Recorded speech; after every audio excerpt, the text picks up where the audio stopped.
To everyone. So tonight we are at this second lesson of this series of Unknowable Beginning. So we are using this particular segment of the Samyutta Nikaya 15. It's a selection, it's not all the suttas, some of the suttas from Samyutta Nikaya 15 due to the theme of Qingbing, and all talking about respecting our ancestors and so on, the tomb sweeping kind of observance. So recently also, I think the Thais or the regional New Year, Songkran and so on, I think the Burmese also have their New Year. So they also talk about having gratitude about the past and also letting go of the past. So recently in Pali Lai, we kind of commemorated this Songkran or celebrated this Songkran, starting off with chanting this Matika. So Matika is part of the Abhidhamma chanting, and we dedicate it to the departed. So the first part of the ceremony is for the departed. So once we clear that out of the way, then it's the water pouring kind of ceremony. Okay, so we move on to the presentation. So we've shared quite a bit. So is this where we stopped, Terence? Okay. So normally Terence will bookmark this red, the orange arrow. Okay, so we've covered a few suttas. In the previous lesson, we talked about our many inconceivable past rebirths. There are so many rebirths that the Buddha gave analogy, that all our bones combined in our past lives could be more than all the mountains of the world. Okay, so now we are going to talk about this next sutta, 15.13. Okay, so I'll just read out and comment along the way. Near Rajagaha, in the bamboo grove, then 30 mendicants, that means the monks, from Pava went to the Buddha. All of them lived in the wilderness, ate only alms food, wore rag robes, and owned just 3 robes. I think we talked about this the previous lesson. Yet they all still had fetters. They bowed to the Buddha and sat down to one side. Then it occurred to the Buddha, these 30 mendicants from Pava lived in the wilderness, eat only alms food, wear rag robes, and own just 3 robes, yet they all still have fetters. Why don't I teach them the Dhamma in such a way that their minds are freed from defilements by not grasping while sitting in this very seat? So last week we talked about sometimes a person may observe many religious practices. They may look very austere or very minimalist. So you can see the monks only own one set of 3 robes. One set of 3 robes. It's not like they have a drawer and cabinet, so many clothing like most of the people here. Then it's just one set of 3 robes they carry and move around with the bowl. Very mobile, very nomadic, very mobile, very simple. So they have very little possessions, but still not free. So how to free their mind? So the Buddha is going to give them this teaching. Okay, next. Then the Buddha said to the mendicants, Venerable Sir, they replied. The Buddha said this, Mendicants, this transmigration has no known beginning. No first point is found of sentient beings roaming and transmigrating, shrouded by ignorance and fettered by craving. So also to reaffirm with all the previous suttas, it means no known beginning. So there's no beginning cause. What do you think? Which is more? The flow of blood you've shed when your head was chopped off while roaming and transmigrating for such a very long time, or the water in the 4 oceans? So in the previous lesson we talked about tears. So now they talk about blood flowing. So imagine you were, they mentioned here, beheaded. When your head is chopped off, all the blood come out. So all the blood combined from all your past lives, imagine the blood haven't dried up, you kind of store them and measure them, which is more, the blood that you spilled throughout all your past existence or all the oceans. Then the monks replied, as we understand the Buddha's teaching, the flow of blood we've shed when our head was chopped off while roaming and transmigrating is more than the water in the 4 oceans. So this is how long we've been in samsara. So ocean is so vast, so voluminous. Okay, next. Good mendicants, it's good that you understand my teaching like this. The flow of blood you shed when your head was chopped off while roaming and transmigrating is indeed more than the water in the 4 oceans. For a long time you've been cows, and the flow of blood you shed when your head was chopped off as a cow is more than the water in the 4 oceans. So it's not just as a human, but different animals, not just cows, all the existences you had, as long as there's blood in your biological system, as long as when there's injury or beheading, all the blood flow is contributing to the volume. Okay, for a long time you've been buffalo, sheep, goats, deer, chickens, pigs. For a long time you've been bandits, arrested for raiding villages, highway robbery or adultery, and the flow of blood you've shed when your head was chopped off as a bandit is more than the water in the 4 oceans. Right, so this is don't think every lifetime we are good people. So last time we might have done something wrong also. Not every time we are reborn in good conditions. Sometimes we meet people who are not so morally upright, and then we might be bandits in the past. Okay, next. Why is that? This transmigration has no known beginning. This is quite enough for you to become disillusioned, dispassionate, and freed regarding all conditions. That is what the Buddha said. Satisfied, the mendicants approved what the Buddha said, and while this discourse was being spoken, the minds of the 30 mendicants from Pava were freed from defilements by not grasping. So the Buddha, while giving the sermon, all 30 monks became enlightened, fully enlightened. It means all the defilements gone. So earlier on, Kun Ping was asking a question about 4 types of clinging. I managed to Google. So the 4 types, first one is clinging to sensuality. So that's the one that I think you didn't mention. So sensual pleasures. So that's clinging to sensuality. The next one is clinging to views. Then the next one, clinging to rules and vows or rites and rituals. Then the next one, clinging to doctrine of self. Right. So if a person were to free themselves from defilements, that means all the fetters. We mentioned before, the first 3 fetters is doubt of the Dhamma.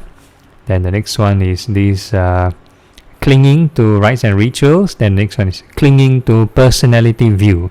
So these are the first 3 fetters to you need to clear to become a stream enterer. Then the next one is greed and anger. So there's the next 2 fetters. So if a person significantly reduce them, then they become once returner. But if they overcome greed and anger, then they become a non-returner. Then there's 5 more fetters. 5 more fetters to become an arahant. You need to clear. Clinging to clinging to the form concentrations. That means the first 4 jhanas. Then the next one, overcome clinging to these 4 formless concentrations. That means the arupa jhanas. Then the next one, restlessness, overcoming restlessness. So if your mind run here, run there like monkey, it's very normal. If your mind have no restlessness, means congratulations, you are fully enlightened. So sure have restlessness on. Okay, then the next one, overcoming conceit, that means the ego, the sense of self or sense of I, conceit of I am. Then the last one, ignorance. Yeah, so these are the 10 fetters Arahant can overcome. So ignorance means not knowing the Four Noble Truths.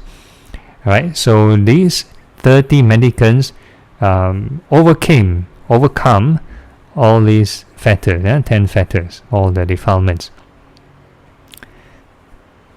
So again, like mentioned in my previous session, like recollecting the past. In this case, the Buddha didn't ask them to recollect the past. The Buddha just mentioned it's possible. We've been through all these scenarios. We've gone through this death and all those. So it's very different from recollecting past lives. And of course, I did mention it. Not everybody is suitable for recollecting past life, because if you are, let's say, addicted to drama shows, you watch the first episode, then after you finish the first episode, then you want to watch the second episode, and second episode not enough, you want to watch the third episode, then you finish all the episode, you finish the whole season, then you're waiting for the next season, you want to watch the next season and the next season and so on. So there's no end, unless you are the type that you watch one episode, you get sick and tired, then you give up already, then you let go. You have this illusion, then probably looking at past lives might be suitable for you. If not, if you some people, they see past life, then they start to kaypoh. What did my friend do, or what did my boyfriend or girlfriend do in the past? Then you kaypoh and can track and trace what they do in the past. Then you have no end. No end. Then you kaypoh and watch. Then instead of being dispassion, you have more craving. Alright, so this is the one way, is to think of impermanence. So there's a combination of Marana Sati. When they talk about these past lives, you have to emphasize on the death. The emphasis on the death, dying and losing blood and so on. Then the next lifetime, then dying and losing blood. Then it will create dispassion. If the attention is on the pleasures or the sensuality, what you do in the past, what kind of nice food you have in your past life, what country were you reborn, what civilization were you reborn before, what kind of dishes or cuisine you had.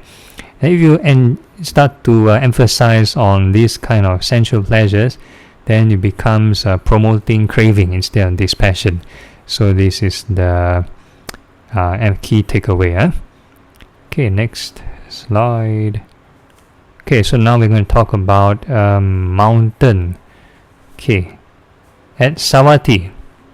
Then the mendicant went up to the Buddha, bowed, sat down to one side and asked him, "Sir, how long is an eon?" Right, so the Buddha mentioned we have so many beginningless past. We have beginningless past. There are so many eons, and now this just like talking about one eon. How long is one eon? Mendicant, an eon is long. It's not easy to calculate how many years, how many hundreds or thousands or hundreds of thousands of years it lasts. But sir, is it possible to give a simile? It's possible, said the Buddha. So the monk, right, want to ask the Buddha for example, analogy, to like roughly give them an idea like how long is one eon. So the Buddha said, yes, it's possible. Okay, next. Okay, so this is the example which I like to give. Suppose there was a huge stone mountain, a league long, a league wide, a league high, with no cracks or holes, one solid mass. And as each century passed, someone would stroke it once with a fine cloth from Kasi. By this means, the huge stone mountain would be worn away before the eon comes to an end.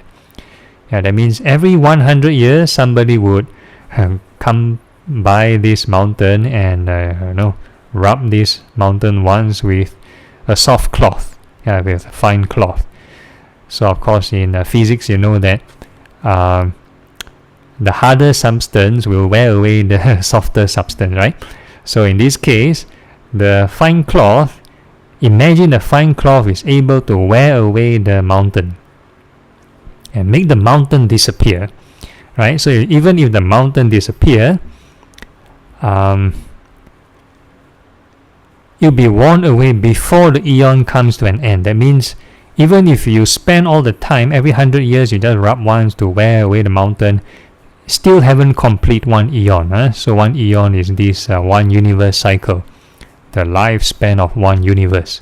Okay, that's how long an eon is. And we've transmigrated through many such eons, many hundreds, many thousands, many hundreds of thousands. So the Buddha say, imagine one eon so long already, don't talk about many hundreds and thousands of eons. So that's how long we've been in samsara. Why is that? The transmigration has no known beginning. This is quite enough for you to become disillusioned, dispassionate, and freed regarding all conditions. Okay, next. Okay, am I going too fast? No question, huh? Okay, so I'll just continue.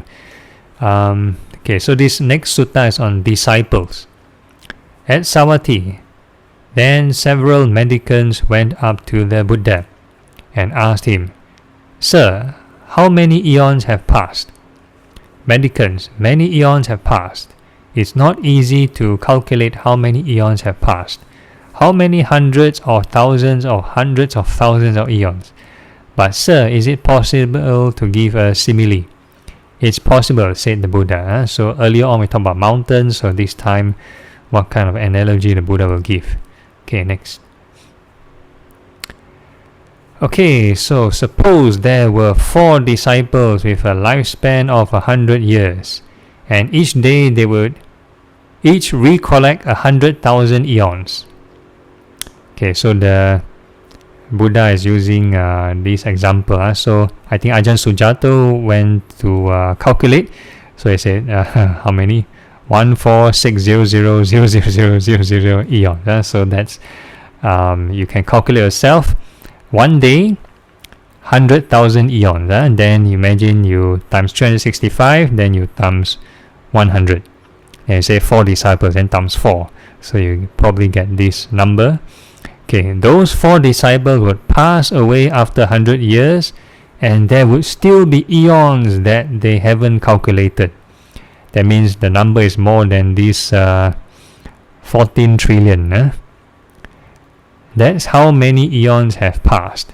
It's not easy to calculate how many eons have passed, how many hundreds or thousands or hundreds of thousands of eons. Why is that? This transmigration has no known beginning. This is quite enough for you to become disillusioned, dispassionate, and free regarding all conditions. Yeah, is it 14 billion? Yeah, 14 billion. Okay. Alright, so that's the sutta. And the next example. Near Rajagaha, in the bamboo grove, then a certain Brahmin went up to the Buddha and exchanged greetings with him. When the greetings and polite conversation were over, he sat down to one side and asked the Buddha, Worthy Gautama, how many eons have passed? So earlier on, the Buddha was answering to his disciple. So this is another person. A Brahmin came up and asked him, how many eons are there? So Brahmin, many eons have passed. It's not easy to calculate how many eons have passed, how many hundreds or thousands or hundreds of thousands of eons. Okay, next. But worthy Gautama, can you give a simile? I can, said the Buddha. Consider the Ganges river from where it originates to where it meets the ocean. So it's a very long river. Between these places, it's not easy to calculate how many grains of sand there are, how many hundreds of thousands or hundreds of thousands of grains of sand. The eons that have passed are more than this. So the Buddha is saying that all the sand that make up the river, that's a lot of sand. So even like under the river, along the banks of the river. So all the sand, you combine everything, it's still less than the existence we've been through. It's not easy to calculate how many eons have passed, how many thousands of hundreds of eons, thousands of eons. Okay, tongue twister. Okay, next. Why is that? This transmigration has no known beginning. No first point is found of sentient beings roaming and transmigrating, shrouded by ignorance and fettered by craving. For such a long time you have undergone suffering, agony and disaster, swelling the cemeteries. So not just lots of blood that cover the entire ocean, but also swelling the cemeteries. Imagine we talk about land, using up land space. So all our corpses combined together, I think there's not enough earth to use. This is quite enough for you to become disillusioned, dispassionate, and freed regarding all conditions. When he said this, the Brahmin said to the Buddha, "Excellent, worthy Gautama, excellent. From this day forth, may the worthy Gautama remember me as a lay follower who has gone for refuge for life." So this Brahmin very impressed and want to follow the Buddha as a disciple. Okay, next. Alright, I think we shall end here. Normally half an hour sharing, if not you get overload. So we open the floor to Q&A, questions and answers. Anyone has any question to ask? Yes, happy of something. What do you mean by the clinging to the Pordana? Oh, clinging to the... Okay, so the Arahant will not have attachment to the jhanas.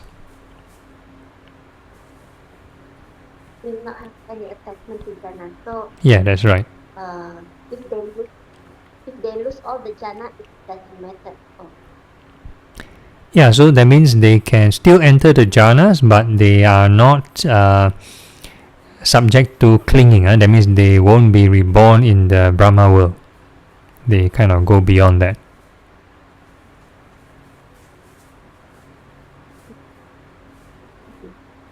And what about the fetter that you said 10 fetters? Is that in the 10 fetters, including the last ajahn? Sorry, can you repeat your question? In the 10 fetters that you said defilement, is it including lust, LUST, lust? Oh, last, yes, greed, greed and anger, yes. So non-returner would have overcome that. So, like a Satipatthana, they still have lust, is it? Yes. But is it like they have lust, but is it in the mind? They still have lust, yes, definitely. They haven't overcome lust, or they haven't even reduced the lust. Oh, so how to test somebody if they don't have any lust? Is it like because of hormonal problem?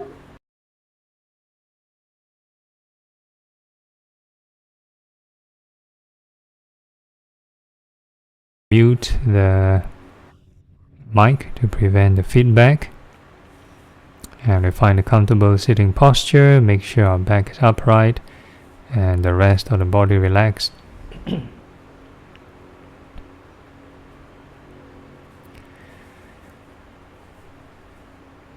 Okay, so the first phase of the meditation, we are doing a bit of these impurities of the body meditation. So our version is the external parts of the body only, don't have to think until the blood and everything. So we start off with the hairs from head to toe, So you're like visualizing all the hairs. So if you want to talk about nimitta, that means a sign. So let's say you do visualize something out, your hairs.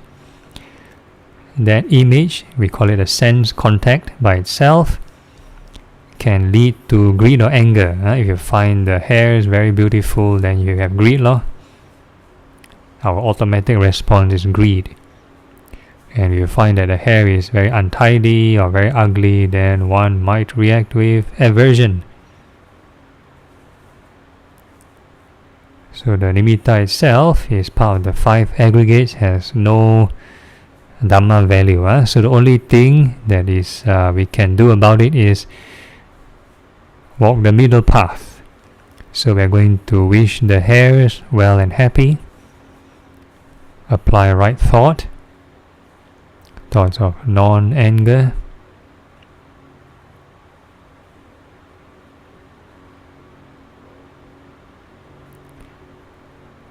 and once we finish the sentence, then we quickly move on to a new patch of hair and wish it well and happy.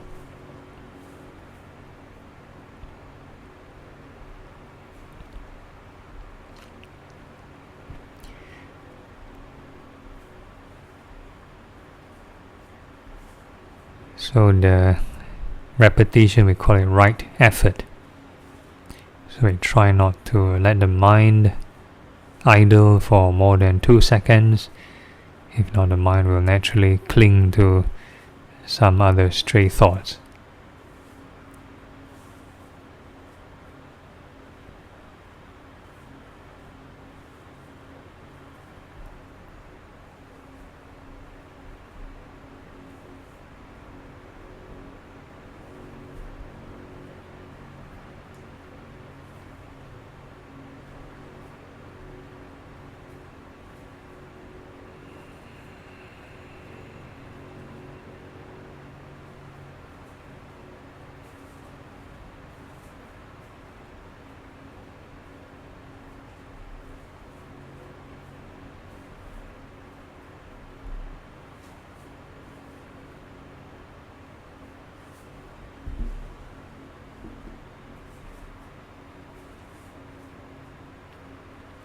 So the more you keep wishing the hairs well and happy, you should reduce the craving of aversion little by little.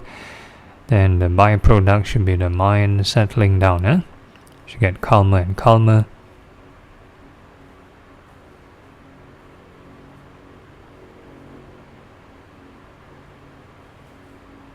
And you see how far can the mind settle down.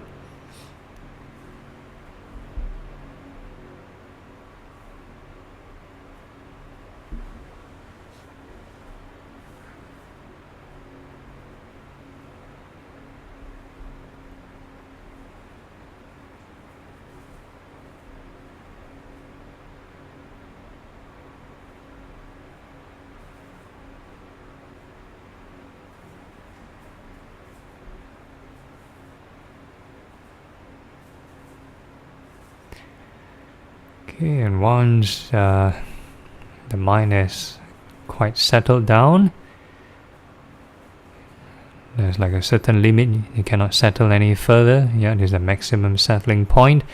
Then we call this your neutral baseline emotion.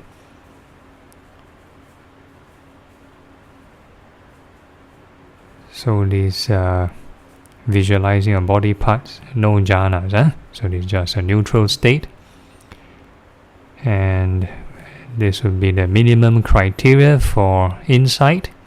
You need to have certain neutrality first before you move on for reflection. And now we're going to think of all these hairs going through birth, aging, sickness, death. Very similar to going through many lives. So all these hairs, you just think of them growing and falling, many cycles. Emphasis is on birth and death. Don't have to think of the in-between stories, what kind of shampoo you use, what kind of salon shop you visit. Don't have to, just birth and death. And as you keep looping this image, you need to mentally remind yourself. Either you can recite birth, death, or you can use rising and passing.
And get to understand the process of detachment, what kind of emotions manifest or appear.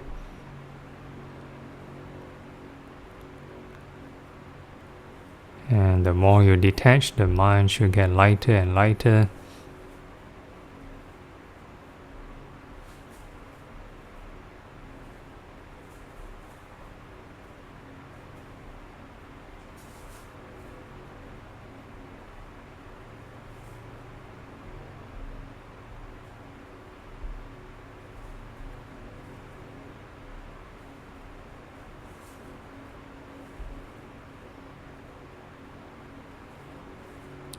And also this sense of self, or the sense of selfishness, is the intensity increasing or decreasing?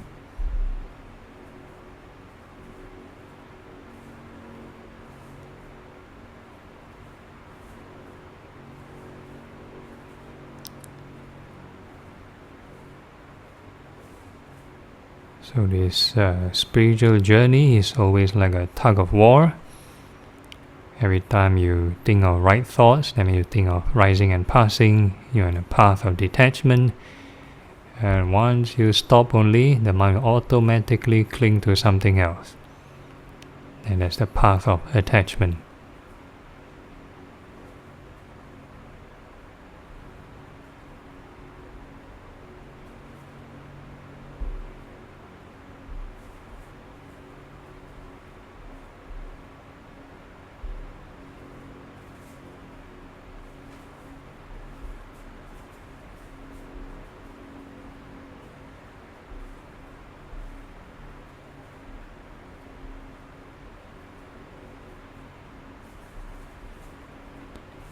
Okay, then we can ask ourselves, are these hairs truly self?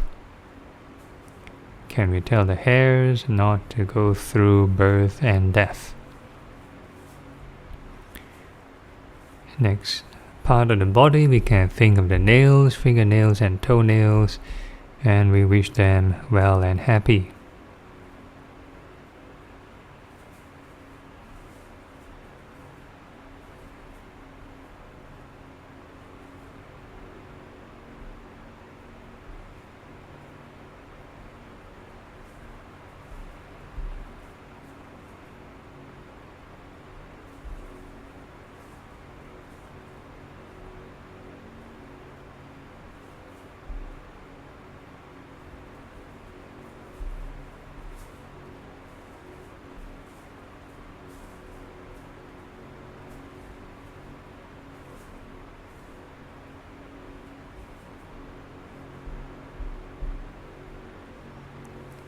And all these nails are subject to birth, aging, sickness, and death. So you think of them growing and falling, many cycles. And as we keep looping this image, we also mentally can recite birth, aging, sickness, death, or we can use rising and passing.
And we can ask ourselves, are these nails truly self? Can we tell the nails not to go through birth and death?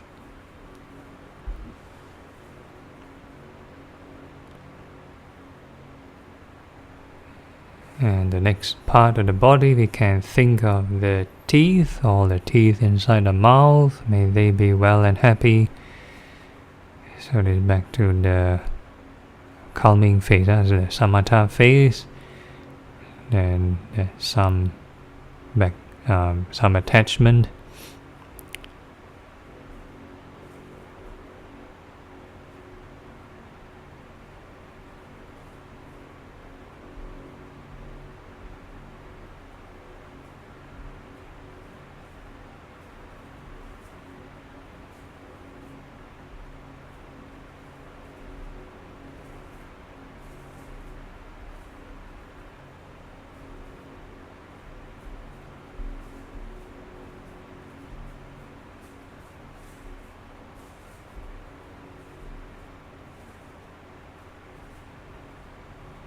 And all these teeth are subject to birth, aging, sickness, death. So we think of them growing and falling many cycles. Even though the teeth fall off the most twice, we just keep on repeating. It's just a mental detachment exercise. And as we keep looping this image, emphasize on repeating rising and passing, or you can use birth and death.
And we can ask ourselves, are these teeth truly self?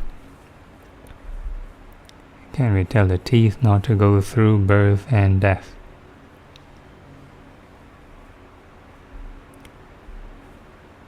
And the next part of the body, we can think of the skin that surrounds the whole body. And we wish them well and happy.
And all these skin are subject to birth, aging, sickness and death. So we think of them growing and falling, many cycles. As we mentally recite, rising and passing, or birth and death.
And we can ask ourselves, are this skin truly self? Can we tell the skin not to go through birth and death?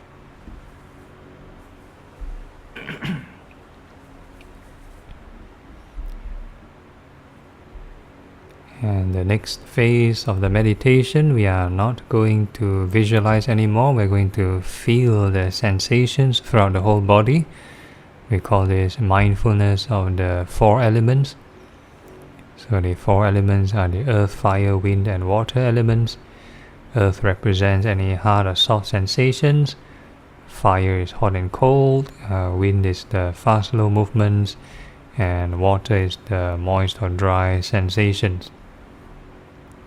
So in this routine, there's no need to control the elements. We just let them appear naturally by themselves, and we're going to wish them well and happy.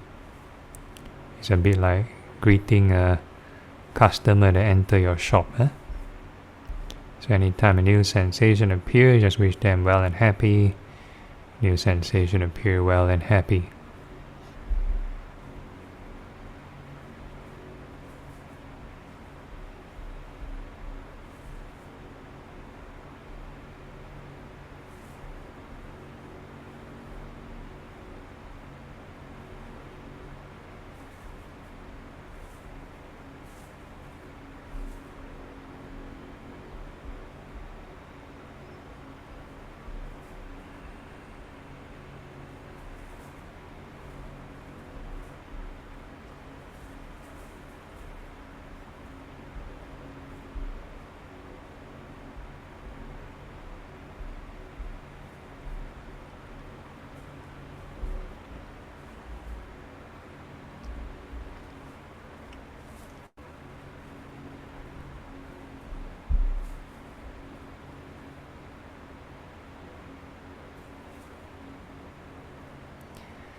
Okay, so now we're changing to a different sense contact.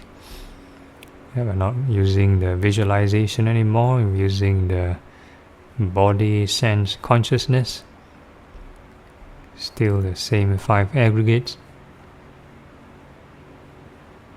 We're not training the elements, neither we are training the parts of the body.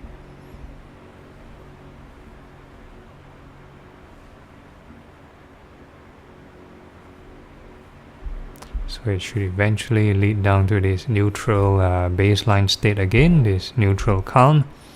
So we remember or take note of this emotion for your personal reference. So we call this the restricted loving kindness, not selfless enough. So now we are going to cultivate boundless loving kindness. We are going to wish may all beings in all directions well and happy, above, below and all across all directions. May all beings be well and happy.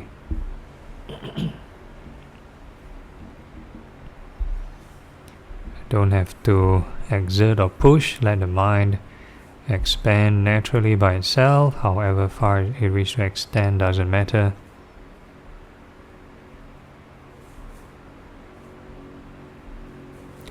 And in that widened area of attention, we are going to perceive all beings as the four elements. Don't have to visualize how they look like.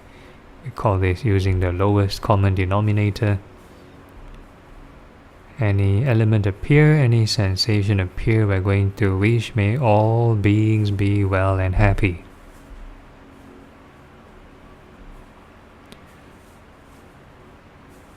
Because once we start to visualize, then there's a tendency for story making. If we visualize a creature that looks very scary, then we have certain biasness and emotion. If we think of a certain creature that looks very cute, again different emotion and biasness. So we do away with all that, just come back to the basic lowest common denominator, four elements. Any sensation appear, we're just going to wish may all beings be well and happy.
And if you keep on wishing, may all beings be well and happy, of the right thought, right effort, everything, and it will trigger this right concentration. So usually loving kindness may lead one to the first level of concentration, indicated by some increment in joy and happiness and peace, compared to the neutral baseline emotion from earlier.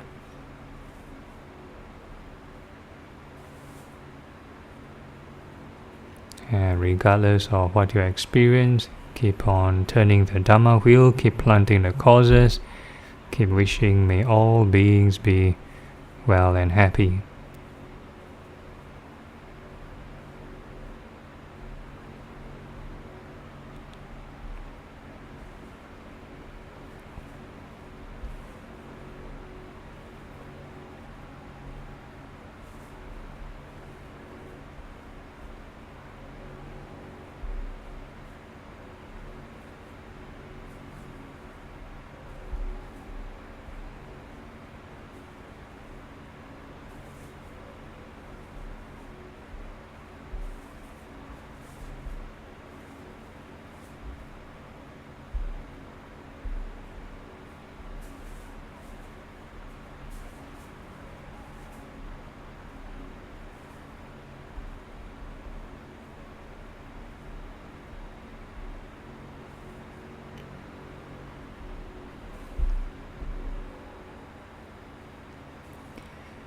And now we are adding some wisdom, some insight. We are going to cultivate a more detached, loving kindness. So every sensation that appears, this time we are mentally reciting, rising and passing. New sensation appear, rising, passing.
And if the joy of detachment starts to disappear, and one may experience a stronger kind of neutral. So we call that equanimity.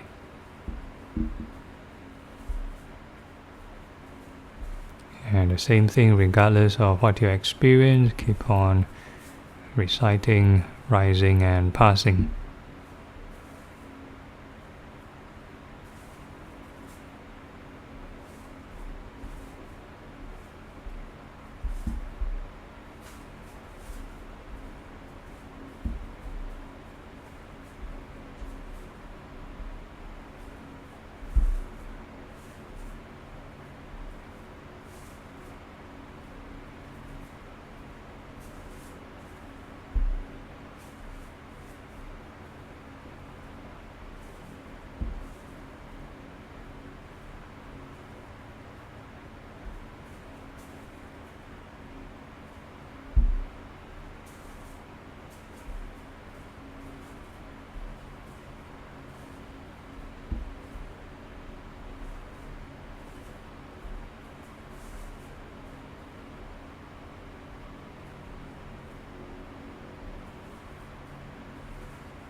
And then we're switching to the next sublime state, which is compassion. And we're going to wish, may all beings be free from suffering. So using the same lowest common denominator, don't have to imagine any scenario, any element appear. We're going to wish, may all beings be well and happy. So all beings are, as long as they cling on to the elements, that will result in suffering. So conventional compassion is to worry, to plan how to help this person, are they okay? So that one very draining. Might solve external problem, but very draining. So now we learn to recharge ourselves, don't need to plan anything. Just stick to the four elements, any sensation appear, and we keep wishing, may all beings be free from suffering. So learn to recharge the mind first.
And if the conditions are right, keep on wishing, may all beings be free from suffering.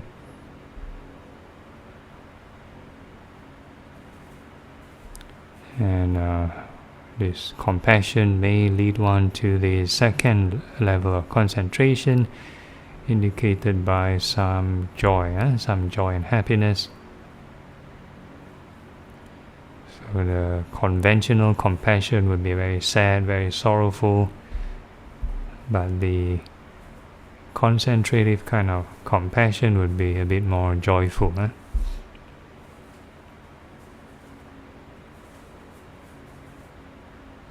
And regardless of what you experience, keep on wishing, may all beings be free from suffering.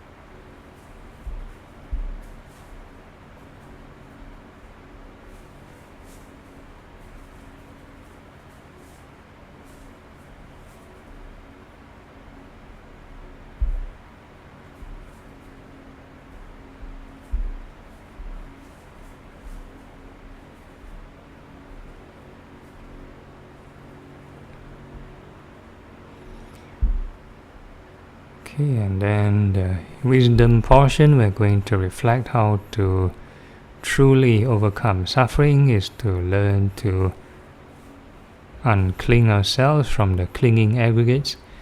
So we're going to shake off this clinging with impermanence. Any sensation appear, we're just going to mentally recite rising and passing.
Okay, before we conclude the session due to time constraints, same gentle reminder: in all activities, whether you're standing, sitting, walking or lying down, you can be mindful of impermanence or mindful of the sublime states, and with that we can gently open our eyes, formally end the session, and formally generate right thought.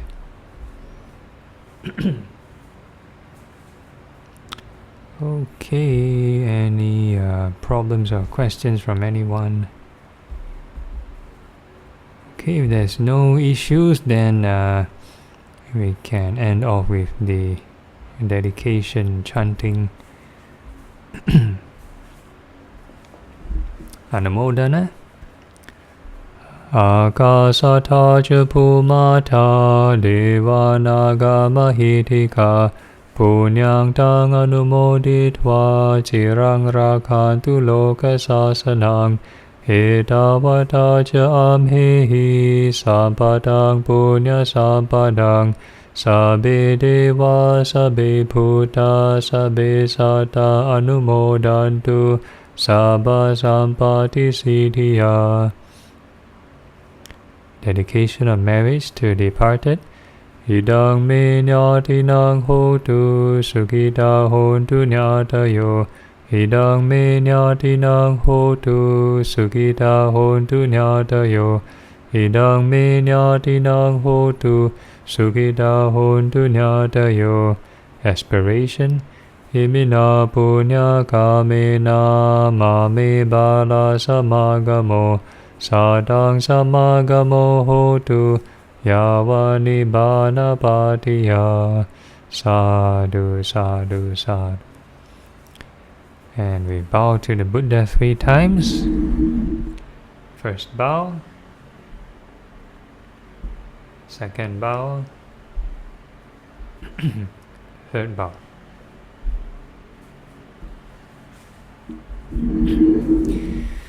Okay, so that's the end of tonight's session. So